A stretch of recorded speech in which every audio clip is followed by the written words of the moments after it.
Son sustancias corrosivas que van a causar daño en la mucosa gástrica, esofágica, que son las zonas más cercanas a la zona de ingesta, ¿no?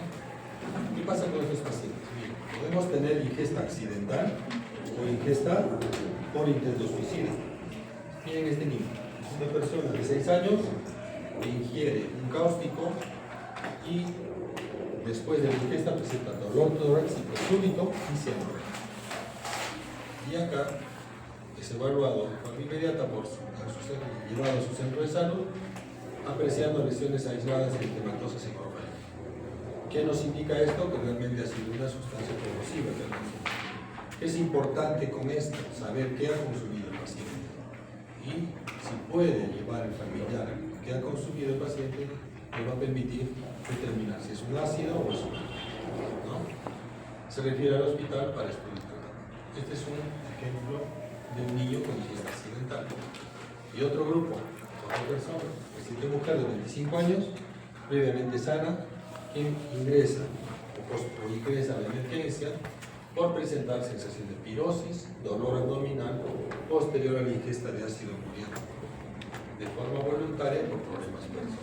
¿Qué diferencia hay entre uno y otro? Uno ha sido voluntario y el otro ha sido accidental. ¿Qué nos diferencia uno de otro? Probablemente la cantidad del producto que ha consumido y la concentración.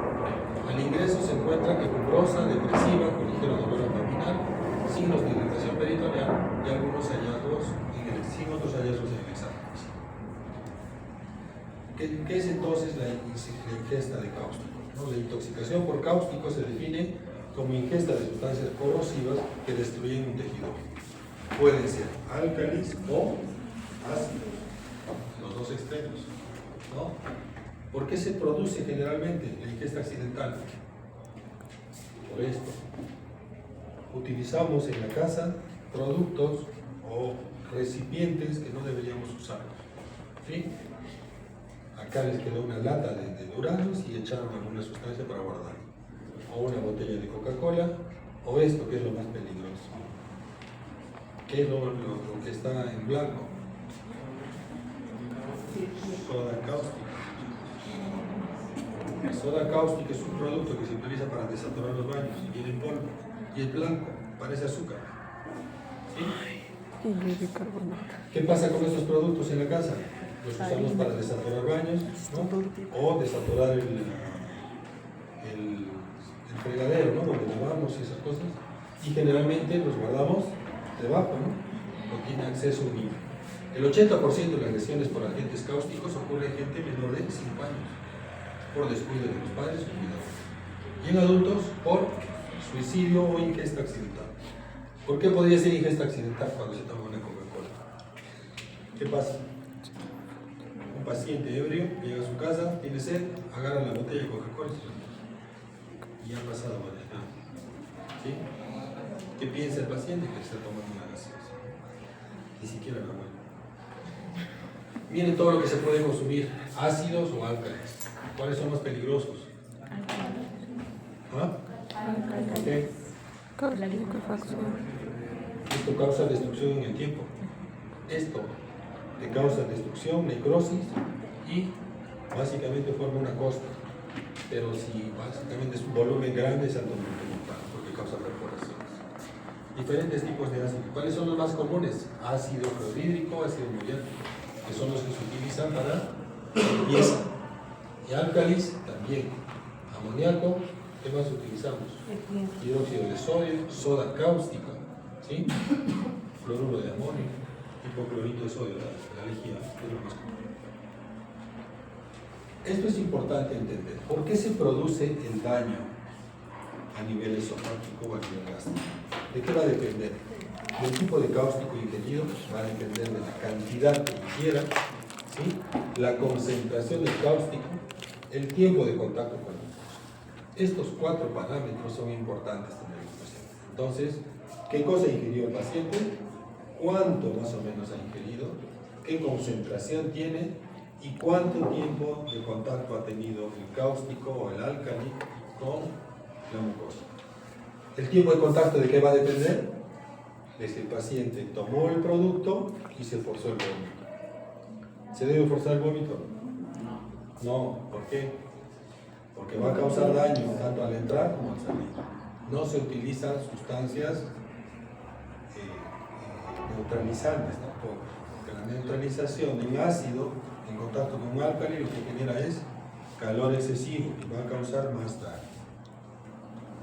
¿Por qué se produce entonces el daño? Si es ácido, te va a causar coagulación proteica, pérdida de agua, escala de la mucosa y menor poder de penetración. Entonces el daño es en el momento. El álcali, ¿qué pasa? Necrosis por licuefacción. ¿Qué significa? Va a causar saponificación de la grasa, trombosis capilar, desnaturalización de proteínas, retención de agua, quemadura térmica por hidratación y gran poder de penetración. Esto quema hasta semanas después de la ingesta. Esto te quema el primer día y no avanza, pero si es extensa te va a causar daño, ¿no? Destrucción. La necrosis por licuefacción, entonces, ¿qué va a pasar? ¿No? Daño en la mucosa, destrucción en profundidad y al cuarto o quinto día formación de escala, ¿no? Eso básicamente es en la fase aguda, necrosis por licuefacción, es decir, por efecto del álcali. Sigue destruyendo el tejido en el transcurso de los días y de semanas. Sigue consumiendo proteínas. Al quinto día que hay, empieza a haber reparación, revitalización, empieza a haber fibrosis y depósito de tejido colágeno.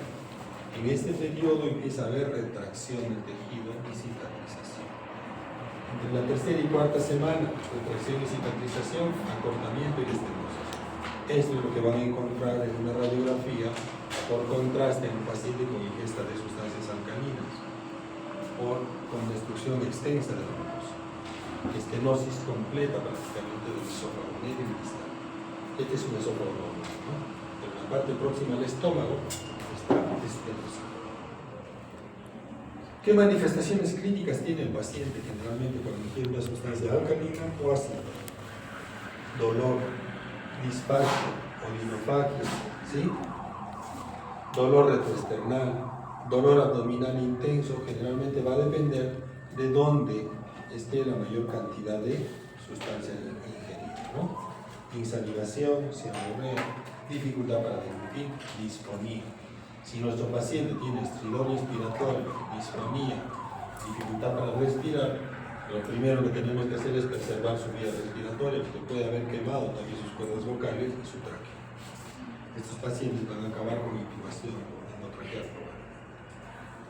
¿Qué complicaciones podemos tener? Complicaciones tempranas, perforación del esófago, ¿sí? Que produce mediastinitis, abscesos mediastinales, sepsis con alta mortalidad. Miren ustedes, aire libre, periesofágico y en la cavidad torácica. La perforación gástrica que va a tener neumomediastino o neumoperitoneo, ¿sí? O peritonitis química.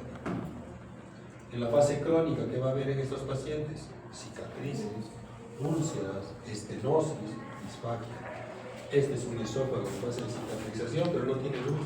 Miren, es un puntito. O allá, ulceraciones con retracción del tejido, ¿no? Esas son complicaciones tardías. Generalmente son progresivas e irreversibles. Complicaciones crónicas, estenosis del esófago y del antro, generalmente se puede dar hasta en el 15% de los pacientes. Y acuérdense que estos pacientes tienen mayor riesgo, si evolucionan bien y no tienen complicaciones tardías, pueden tener mayor riesgo de cáncer. Suele aparecer en promedio 40 años después del incidente o del accidente. Esto tiene una alta probabilidad de hacer cáncer de esófago después de una ingesta de sustancias alcalinas o ácidas. ¿Cuándo hacer la endoscopía? Nosotros debemos practicar un estudio endoscópico entre las 6 y 24 horas del evento. No se debe hacer una endoscopía más allá de las 48 horas. Pasadas las 48 horas tenemos alto riesgo de complicaciones. ¿Qué nos permite la endoscopía? Ubicar la extensión de la lesión, si hubo lesión o no de la mucosa, la localización, extensión y severidad. Esto es lo que podemos ver en una endoscopía. ¿Cuándo está contraindicado? Si yo tengo sospecha de perforación, si Si tengo más de 48 horas del evento, ¿sí? Signos de inestabilidad, shock o más de 48 horas del evento, o obstrucción o afectación de la vía aérea superior. Esto es lo que podemos ver en una endoscopía. Indirectamente, miren ustedes, región faríngea, cuerdas vocales quemadas, ¿sí? O puedo ver quemadura por cáusticos de tercio medio de esófago, grado 2. Salgar se utiliza una clasificación. O podemos ver básicamente estas lesiones, ¿no? Esta es la clasificación que usamos cuando tenemos un paciente con ingesta de cáustico, ¿no? Álcalis o ácidos. 0 cuando la glucosa está normal. 1 cuando hay edema o enrojecimiento de la mucosa. 2A cuando hay exudado, erosiones, úlceras superficiales o hemorragia, pero no son circunferenciales. 2B, úlceras profundas, circunferenciales y necrosis. 3A, pequeñas áreas de necrosis con lesiones circunferenciales. 3B, extensas áreas de ulceración y necrosis. ¿Para qué me sirve esta clasificación? Para ver el pronóstico de mi paciente. Si yo tengo un paciente con un Salgar 2B, 3A y 3B, el riesgo de estenosis es por encima del 70%, con alta mortalidad si es un 3B, mayor al 65%. Para eso me sirven estas clasificaciones, ver pronóstico y calidad de vida del paciente. Miren este es un 1, eritema. 2, exudada, 2A. Este es un 2B. Y acá tenemos un 3A, áreas de necrosis. ¿Sí? Y un 3B, necrosis extensa. Esto es una valoración subjetiva, depende mucho del observador y básicamente nos mide pronóstico y calidad de vida del paciente. Si encuentro esto en una endoscopía de un paciente pediátrico, le encuentro un 2A, yo sé la probabilidad de estenosis es 70%. ¿Qué es lo que debemos hacer? Esto se va a cerrar en los días. ¿Qué debo hacer? Le pongo una sonda nasogástrica, uno para alimentarlo y otro para preservar el acceso al estómago. Para que yo, no sé que a la cuarta semana voy a tener que empezar a hacer dilataciones, para tener un acceso y permitirme hacer dilataciones de ese estómago. Si no hago esto y después de varios días encuentro esta estenosis, es imposible pasar una guía, la guía de alambre, que no sé a dónde la voy a pasar, puedo pasarla en el destino. Es muy complicado. En cambio, si yo tengo una guía de acceso y sé que está en el estómago, las probabilidades de complicaciones son mínimas, ¿no?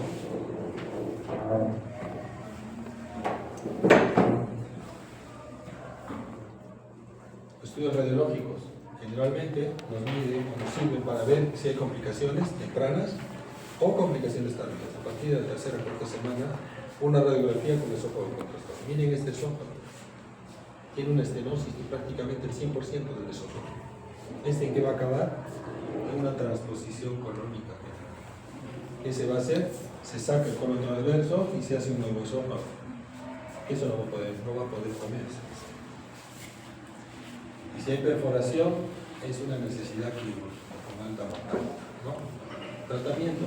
En las áreas de urgencia se debe valorar en primer lugar la preservación de la vida. Adoptar medidas de soporte si son necesarias, si el paciente está inestable. Preservar vía aérea, radioterapia, antibióticos y corticoides, está medio discordante, hasta ahora sigue en duda. Protectores de mucosa gástrica, generalmente usamos inhibidor de bomba de protones. En la fase aguda, la primera semana, manejo de soporte generalmente.